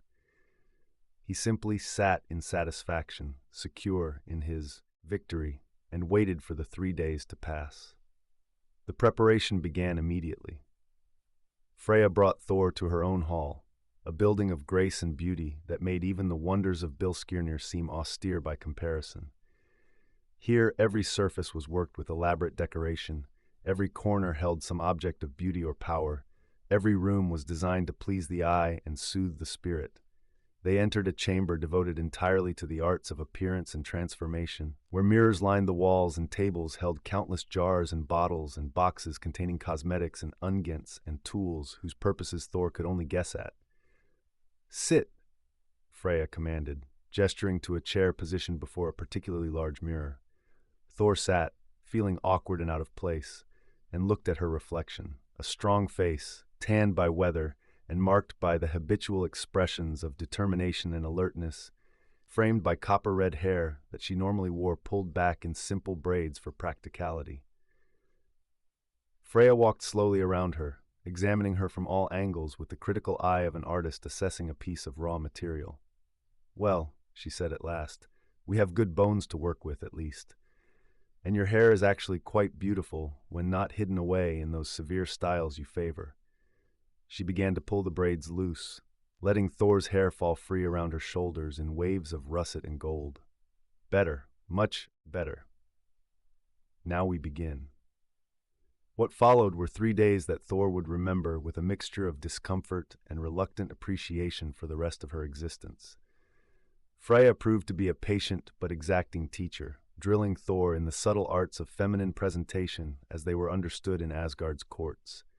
How to walk with smaller steps, how to hold her hands with a graceful curve rather than the ready tension of a warrior, how to lower her eyes demurely rather than meeting every gaze with direct challenge, how to laugh softly behind one hand rather than throwing her head back in full-throated amusement. The physical transformation took hours each day. Freya worked with cosmetics and oils, teaching Thor how to soften her features, how to bring out colors and contours that had always been present but never emphasized. She dressed Thor in gowns of silk and gossamer that felt impossibly light compared to armor, fabrics that moved and flowed with every breath, every gesture. The bridal costume itself was a masterwork, layers of white and silver that caught light and seemed to glow with their own subtle luminescence, veils that would obscure Thor's face while still allowing her to see, jewelry of delicate design that nonetheless carried protective enchantments woven into its patterns. Loki contributed his own expertise, teaching Thor the arts of misdirection and performance. How to draw attention to one thing while concealing another, how to answer questions without actually providing information, how to maintain a role even under pressure and scrutiny. He was surprisingly patient in these lessons, setting aside his usual mockery to focus on the practical requirements of the deception. "The key," he explained as they practiced conversations, "is to believe it yourself in the moment. You're not pretending to be Freya. You are Freya, at least as far as your conscious mind is concerned while you're in character. The moment you start thinking, 'I'm Thor pretending to be Freya,' That's when the cracks appear and the deception starts to fail. They rehearse the wedding ceremony itself, with Loki playing the part of Thrym and Freya narrating the various stages and rituals. The giants followed traditions older than Asgard itself, ceremonies that invoked the primal forces of ice and stone and darkness. The bride would be presented veiled, would be led through a series of ritual exchanges with the groom, and at the climax of the ceremony, the groom would present a weapon, traditionally a sword or spear, but in this case it would be Mjölnir, to be placed in the bride's lap as symbol of his strength and his promise to protect. That would be Thor's moment. When the hammer was close enough to touch, when Thrym's attention would be focused on the ritual rather than on the bride's true identity, she would grasp it and let the disguise fall away. The hammer would answer to her immediately, and with it in hand, she would be more than a match for any giants who tried to prevent her escape. The plan was sound in theory. In practice, much could go wrong, and they spent considerable time discussing contingencies and backup plans. If the deception was discovered before the hammer was presented, Loki would create illusions and distractions while Freya used her magic to defend them until Thor could fight her way to wherever Mjölnir was being kept. If they were separated, they would regroup at a predetermined point near the boundary between Jotunheim and Asgard. If the worst happened and one of them was captured, the others would return to Asgard for reinforcements rather than compound the disaster by all being taken. On the evening of the third day, as the time approached for them to depart for Jotunheim, Thor stood once more before Freya's mirror in full bridal costume. She barely recognized herself. The figure in the mirror was graceful and elegant, wrapped in shimmering fabrics that disguised her warrior's build, her face soft behind layers of veil, her hands adorned with rings and her throat with necklaces of delicate chains. She looked like everything she was not: refined, delicate, ornamental. "Perfect," Freya said, standing beside her and examining the reflection critically. "Thrym will see what he expects to see, a goddess of beauty come to be his bride. He won't look deeper because his vanity won't let him imagine any deception. You are, for this night, the most desirable bride in all the realms, and that is a role you must inhabit completely." Thor nodded slowly, still adjusting to the weight of the costume and the strangeness of her transformed appearance. "I understand, and when the hammer is in reach, you become yourself again," Freya finished, the warrior returning to reclaim what was stolen. "But until that moment, you are grace and beauty and feminine mystery. Hold to that, and we will succeed." Loki entered the chamber, himself transformed for the occasion. He would be playing the role of a handmaiden, and he had taken female form with the ease of long practice, his features softer and his build more slender, dressed in robes that marked him as servant rather than peer. "The escort has arrived from Jotunheim," he announced. Thrym sent a delegation to accompany his bride home in proper ceremony. They wait at the boundary with a procession fit for the occasion. "Then we should go," Thor said, her voice slightly muffled by the veils but still clear enough. "The sooner we begin this, the sooner it will be finished." They made their way through Asgard, accompanied by an honor guard of gods and warriors, a procession that drew crowds along the streets. The citizens of the Golden Realm lined the paths to watch the bride pass, and if some of them noticed something strange about the figure in white and silver, they said nothing, respecting the solemnity of the occasion. Music played from unseen sources, melodies appropriate to wedding celebrations, sweet and slightly melancholy in the way of songs about unions and endings and new beginnings. At the boundary where Asgard met the liminal spaces between realms, the delegation from Jotunheim waited as promised. A dozen frost giants stood in formation, their massive forms still and patient, their breath pluming in white clouds in the cold air that surrounded them like an aura. They had brought a sledge for the bride's transport, a large platform mounted on runners and pulled by creatures that seemed to be made partly of ice and partly of living flesh, great beasts with eyes like frozen stars and breath that formed crystals in the air. The leader of the delegation stepped forward as the procession approached. He was enormous, even among giants, his shoulders broad as city gates, his face seamed with scars from centuries of battle. but he bowed with surprising grace when he saw the veiled bride, lowering his head in respect. "Lady Freya," he rumbled, his voice like grinding glaciers, "Lord Thrym sends greetings and welcome. He awaits your arrival with great anticipation and joy.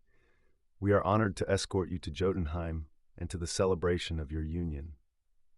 Thor inclined her head in acknowledgement, not trusting her voice in this first test of the deception. Freya, playing her role as chief handmaiden, spoke instead. "The goddess is honored by Lord Thrym's thoughtfulness in sending such a worthy escort.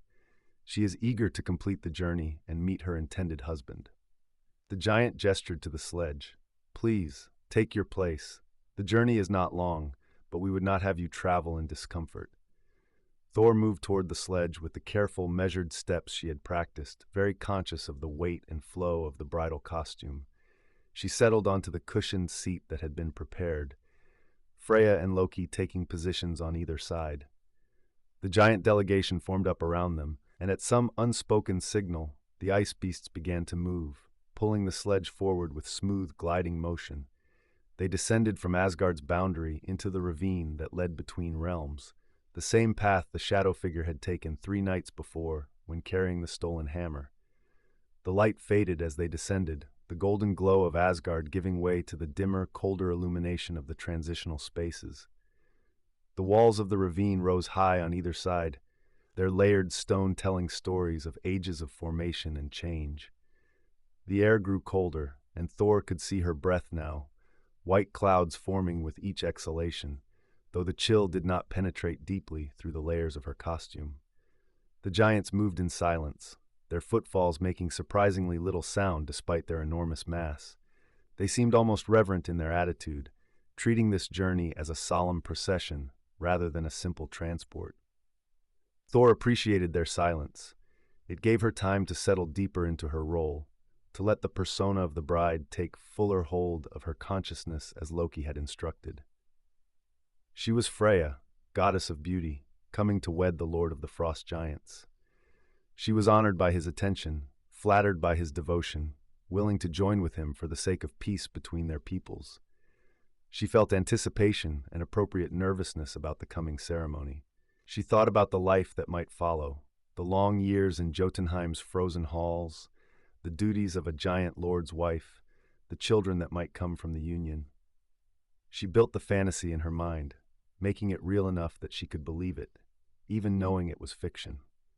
The ravine opened out into the broader landscape of Jotunheim, and the character of the environment changed completely.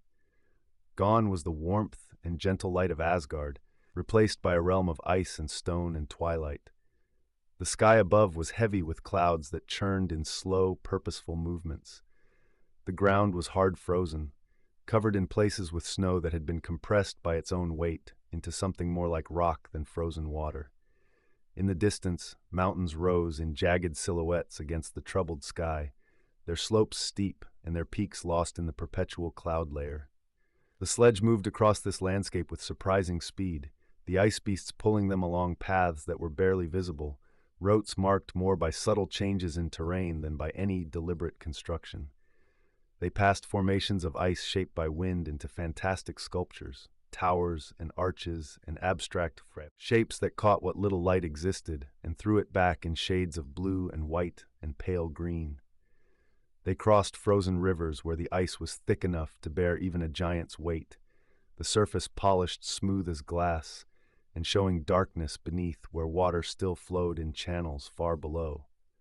Other giants appeared in the landscape as they progressed, emerging from caves or from behind ice formations to watch the procession pass.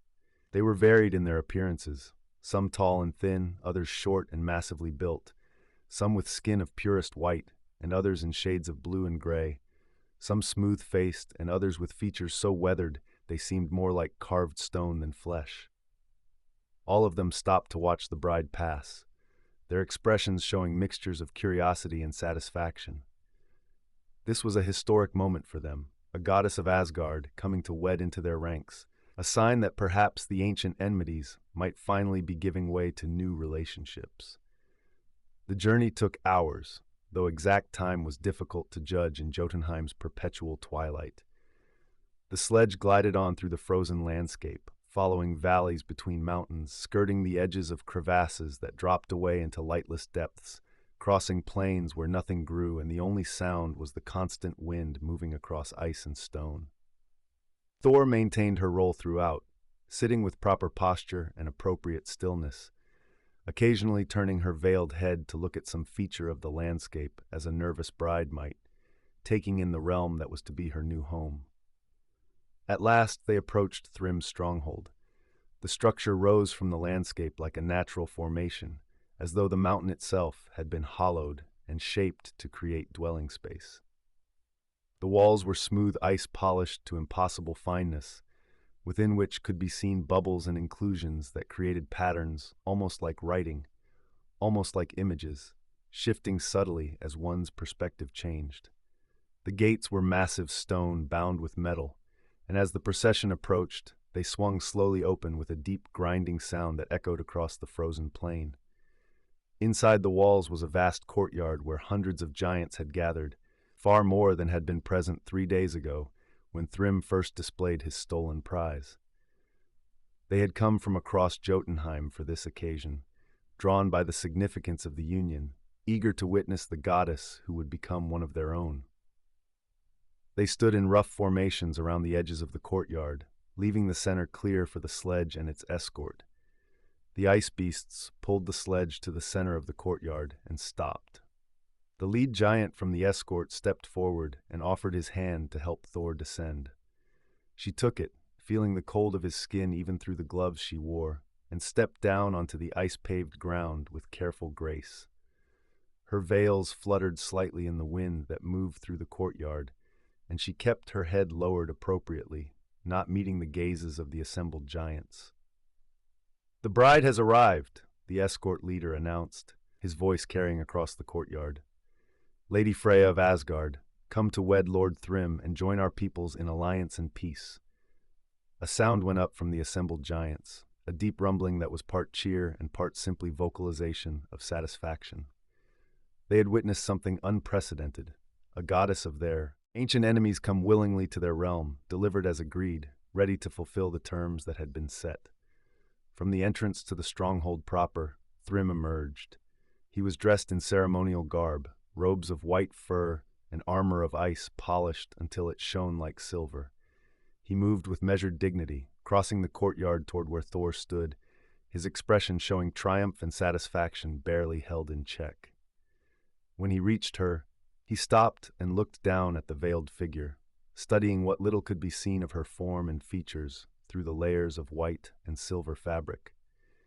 "Lady Freya," he said, his voice carefully controlled to something approximating gentleness, though the grinding quality never quite left it. "You honor me and all of Jotunheim with your presence. I am grateful that wisdom has prevailed and that we may join together in peace, rather than continuing the ancient conflicts that have cost both our peoples so dearly." Thor inclined her head in acknowledgement, but did not speak. Freya, standing just behind her in the handmaiden's position, answered for her. "The goddess is moved by your words, Lord Thrym. She comes willingly to this union, and hopes that it may indeed bring about the peace you envision." Thrym nodded, apparently satisfied with this response. "Then let us proceed to the ceremony without delay. The preparations are complete, the witnesses are gathered, and I confess myself eager to formalize our union." He turned to gesture toward the stronghold. "Please come inside. We have prepared chambers for you to refresh yourself before the ceremony begins, and your handmaidens may attend you there." The procession moved into the stronghold's interior, passing through corridors of ice and stone that were lit by that same cold blue luminescence Thor had seen before. They were led to a chamber that had been set aside for the bride's preparation, a space surprisingly warm despite the ice walls, heated by some art of the frost giants that allowed them to moderate their environment when desired. Furs were piled on benches and chairs, and a table held refreshments, foods and drinks appropriate to a celebration, prepared with care and artistry that suggested Thrym had spared no effort to make this occasion properly ceremonial. "Rest and prepare yourselves," Thrym said from the doorway. "I will send word when all is ready for the ceremony to begin." He looked once more at the veiled figure of the bride, and something in his expression softened almost imperceptibly. "I am glad you have come, Freya. I have long admired you from afar, and I will strive to be a husband worthy of you." Then he was gone, the heavy door closing behind him with a soft thud that nonetheless had a quality of finality. Thor stood very still for a moment, then slowly reached up to lift her veil just enough to see clearly. She looked at Freya and Loki, her expression tight with tension. "That was uncomfortable," she said quietly. "You did well," Freya assured her. "He suspects nothing. He sees what he wants to see, a goddess come to be his bride." Loki moved to the door and placed his ear against it, listening for any sound of guards or watchers on the other side. "We're being monitored, but not closely. They think the deception has succeeded completely, that they need only prevent escape, not watch for any trickery." He turned back to them with a slight smile. "Which means we maintain the role a bit longer. When the ceremony begins and the hammer is presented, that's when we act." Thor lowered the veil again, settling back into character. The waiting was perhaps the most difficult part, sitting in this chamber knowing that Mjölnir was somewhere close, likely being prepared for its role in the ceremony, yet unable to simply reach out and take it. She had to maintain patience, had to trust the plan, had to believe that the moment would come when action would be appropriate rather than premature. Time passed with that peculiar elasticity it sometimes had in moments of high tension, simultaneously too fast and too slow, each moment feeling stretched out, yet the overall passage of time seeming to accelerate. Thor sat with proper stillness, occasionally accepting morsels of food or sips of drink that Freya offered her, keeping up appearances even though they were likely not being directly observed. Loki paced the chamber restlessly, examining the walls and furnishings with the attention of one who always looked for hidden passages or unexpected advantages. At last, a knock came at the door. When Loki opened it, a frost giant stood outside, not one of their escort, but a different individual, dressed in robes that marked him as having some ceremonial function. "Lord Thrym sends word that all is prepared," the giant said formally. "The witnesses are assembled in the great hall, and the ceremony awaits only the bride's arrival." "We come," Freya said, and began to arrange Thor's veils and costume with meticulous care, ensuring everything was perfect. She leaned close as if adjusting the fabric at Thor's shoulder and whispered, "Remember, you are the bride until the moment you are the warrior. The transition must be instantaneous. No hesitation, no gradual shift. Trust yourself." Thor nodded almost imperceptibly and rose from her seat with the grace she had practiced. Together, bride and handmaidens, they followed the giant through the corridors of the stronghold toward the great hall where the ceremony would take place. The hall was the same one where Thrym had brought Mjölnir after its theft, the domed chamber with walls of ice carved with scenes from giant history. But it had been transformed for the occasion. Hangings of white and blue fabric had been arranged to soften the austere ice walls. Braziers burned with flames that gave light without heat, positioned around the chamber to provide illumination that was almost warm in tone. The throne had been moved to the center of the space, and before it an area had been cleared and marked with symbols carved into the ice floor, runes of binding and union and commitment, ancient signs that invoked the primal forces frost giants held sacred. The hall was packed with giants, hundreds of them standing in dense formation around the edges of the chamber, all turned toward the ceremonial space at the center. Their expressions showed anticipation and a kind of fierce satisfaction. This was a moment of vindication for them, proof that even the proud gods of Asgard could be brought to acknowledge giant worth through alliance and marriage. Thrym stood at the center of the marked space, attended by several other giants, who wore robes marking them as having ritual functions, celebrants who would speak the words of binding and witness the union.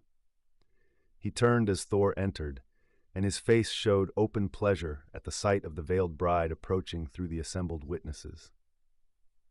The walk to the center of the hall seemed to take forever. Thor moved with careful, measured steps, very conscious of the hundreds of eyes on her, aware that any wrong move or gesture might trigger suspicion. The giants parted to let her pass, creating an aisle that led directly to where Thrym waited. Some of them reached out as she passed, not touching but extending hands as if to offer blessing or acknowledgement, and she nodded to them with appropriate graciousness, maintaining her role even under the intense scrutiny. At last she reached the ceremonial space and stopped before Thrym, Freya, and Loki, taking positions just behind her. The giant lord looked down at her, and in his eyes was something that might almost have been genuine affection, or at least as close as his ancient, cold nature could come to that emotion. "Freya," he said softly, speaking just to her, though the hall's acoustics meant everyone could hear. "Are you willing to join with me in union? To become my wife and partner, to share in rule of Jotunheim, to stand with me through the ages that remain to the world?" This was the first of the ritual exchanges, and Thor could not avoid speaking now. She pitched her voice carefully, trying to match Freya's tones, adding a slight tremor that suggested emotion and nervousness. "I am willing," she said, the words barely carrying beyond the immediate area. "I come in hope of peace, and in acknowledgement of your strength and your honor." Thrym nodded, satisfaction evident in his expression.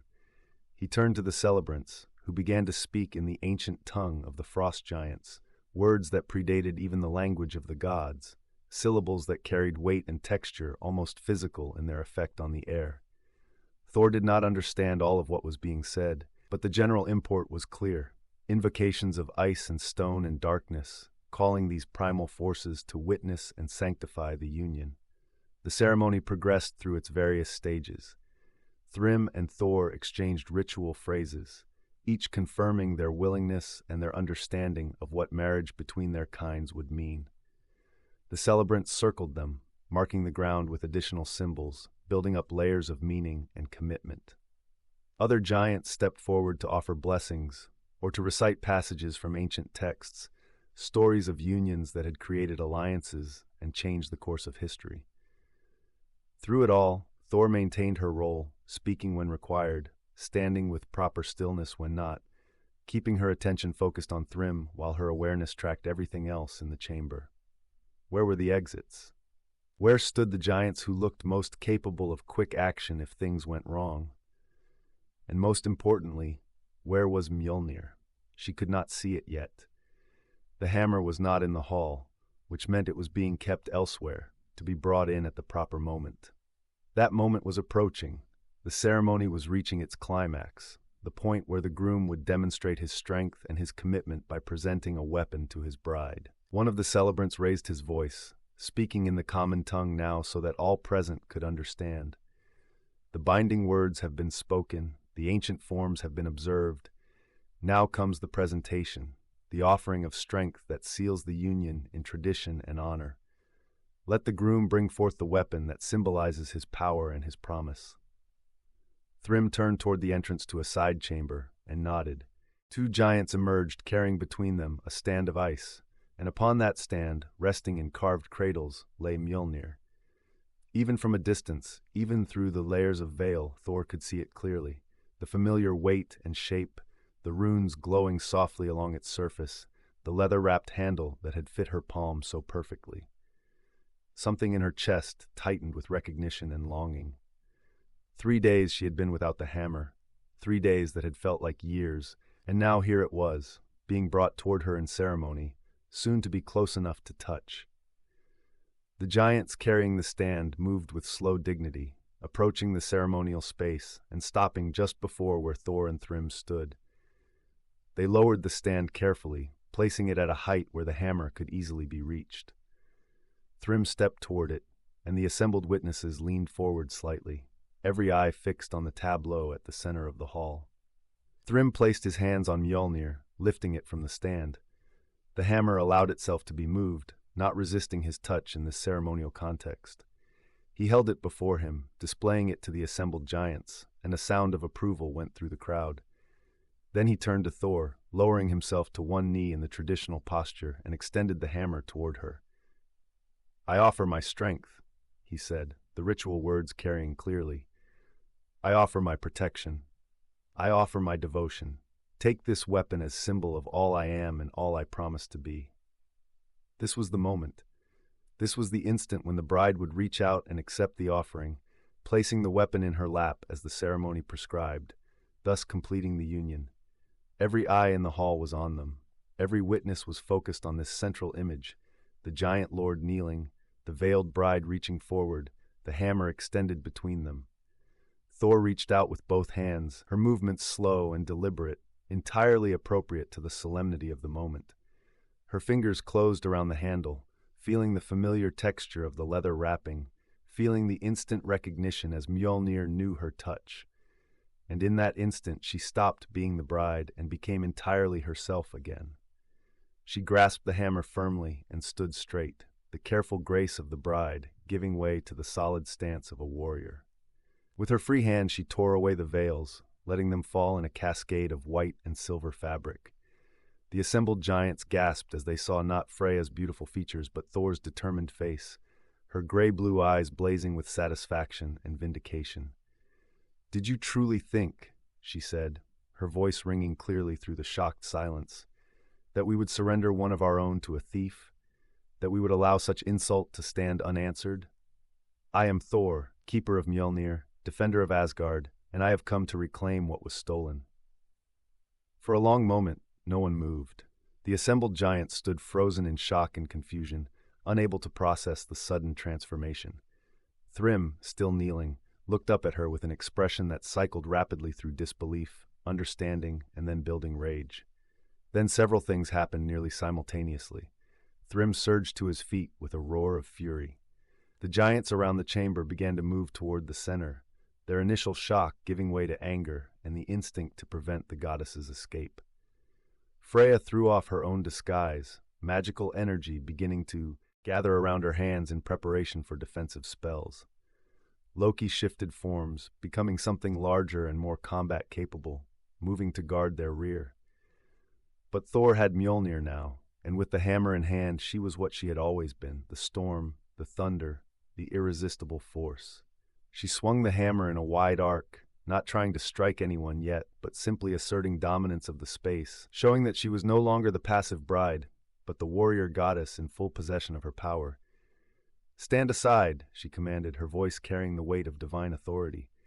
"I have taken only what was already mine. Let us pass, and no one needs to be harmed." But the giants were too angry, too humiliated by the deception to simply allow retreat. They surged forward from all sides, massive hands reaching to grab, to restrain, to prevent escape. Thor met the first wave with controlled force, using Mjölnir to deflect and disable rather than kill. They had been deceived, yes, but they had also been acting within the bounds of their own traditions in holding the wedding ceremony. She struck weapons from hands, knocked giants back with carefully measured blows, created space around herself and her companions through skill and power rather than outright slaughter.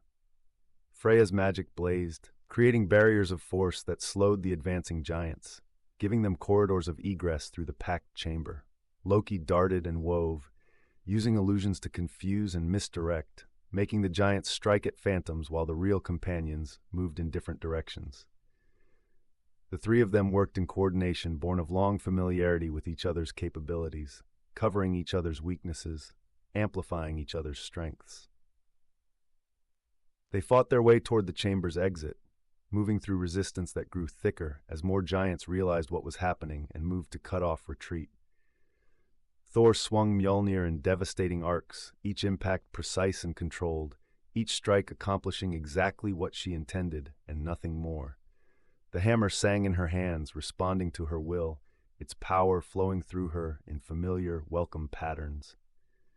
Thrym bellowed commands, trying to organize the chaos into coordinated resistance. "The doors! Seal the doors! Do not let them reach the gates!" His voice carried rage and humiliation. He had been made a fool before all his people, had been deceived into thinking he was marrying a goddess when in fact he was being tricked by that goddess's champion. The blow to his pride was perhaps even worse than the loss of the hammer. But organization takes time, and the giants were used to individual combat rather than coordinated defense. Thor and her companions exploited the confusion, moving through gaps in the resistance, always advancing toward the exit. They reached the doors to the hall and found them indeed sealed. Massive ice barriers had formed across the openings, thick enough that even Mjölnir would need several blows to break through. I can melt them, Freya called, gathering fire magic in her hands. Frost giants' greatest weakness, heat and flame that could reduce their ice constructions to water and vapor. But before she could release the spell, Loki grabbed her arm. No time. They're right behind us. He gestured at the mass of giants now organized enough to be charging in coordinated formation. We need another way. Thor looked up at the dome ceiling high above, studying the carved ice walls that rose toward it. The ice there looked thinner, more decorative than structural. Can you protect us from the fall? She asked Freya. From fall? You're not thinking of. Can you? Thor pressed. Freya nodded quickly. Yes, I can manage that, but then hold on to something, Thor said, and began to spin Mjölnir in a tight circle, building momentum, gathering power.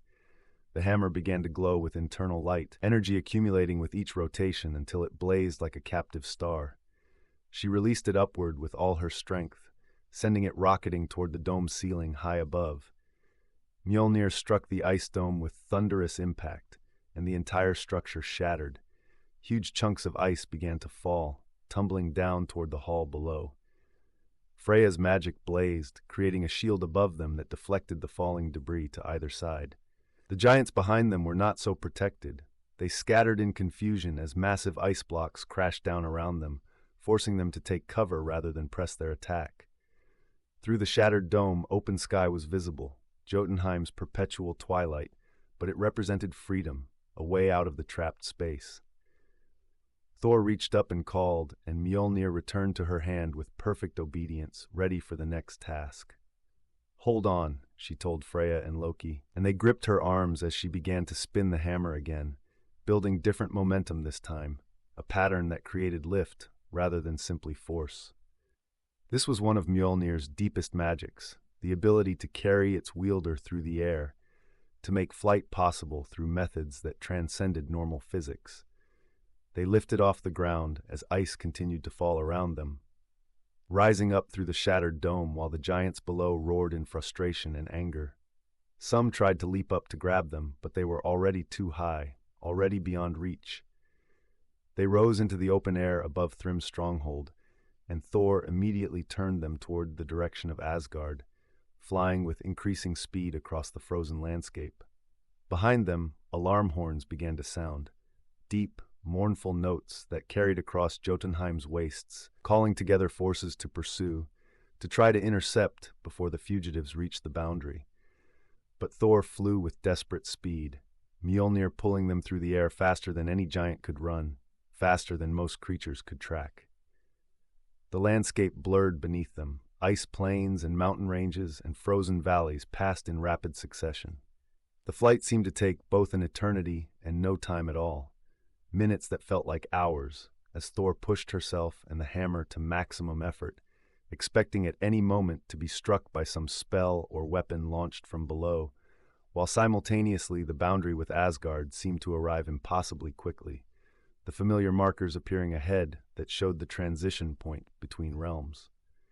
They crossed the boundary at speed, not slowing, and only when they were clearly back in the transitional spaces between worlds did Thor allow their pace to decrease. The three of them hung in the air for a moment, breathing hard, looking back at Jotunheim behind them. Giants had gathered at the boundary, but had not crossed. Invasion of another realm would be an act of war beyond anything they were prepared to commit to, regardless of how intense their anger at being deceived. Well, Loki said after a moment of heavy silence. That went about as well as could be expected. Thor couldn't help it. She laughed, a short, sharp sound of relief and residual tension releasing. We're alive. I have Mjölnir. I count that as success. Thrym will not forget this humiliation, Freya warned, though she was smiling slightly. We've made an enemy for life. He made himself an enemy when he stole the hammer in the first place, Thor replied. At least now the balance is restored. They flew on through the transitional spaces and back into Asgard proper, where the golden light welcomed them home. As they descended toward the city, Thor could see crowds gathering. Word of their return had apparently preceded them, and gods and citizens alike had come out to witness their homecoming. When they touched down in the central square, a cheer went up, a sound of relief and celebration. Odin stood waiting at the center of the gathering, his expression showing satisfaction and pride. As Thor approached, she knelt and offered the hammer to him formally. "The theft has been avenged," she said. "Mjölnir is recovered." "Rise, daughter of storms," Odin said, gesturing for her to stand. "You have done more than recover a weapon. You have shown that Asgard will not accept theft or coercion, that we protect our own and reclaim what is ours through courage and cleverness. The tale of this night will be told for ages to come." Thor stood, and the assembled crowd pressed closer, everyone wanting to hear the story, to understand what had happened in Jotunheim. And so, there in the golden square with the light of Asgard warm around them, the three companions began to tell their tale. How Thor had disguised herself as a bride, how they had maintained the deception through ceremony and ritual, how in the final moment she had revealed herself and reclaimed the hammer through force and speed. The story would be refined in the telling over days and weeks and years to come, details added and emphasized until it took on the quality of legend. But the essence would remain true. The goddess who had disguised herself to recover what was stolen, who had endured discomfort and humiliation for the sake of duty, who had succeeded through cleverness rather than simple force of arms. As the tale-telling continued, Thor felt the tension of the past days finally beginning to drain away. Mjölnir hung at her side again, familiar weight restored, the absence that had felt like a wound now healed. She,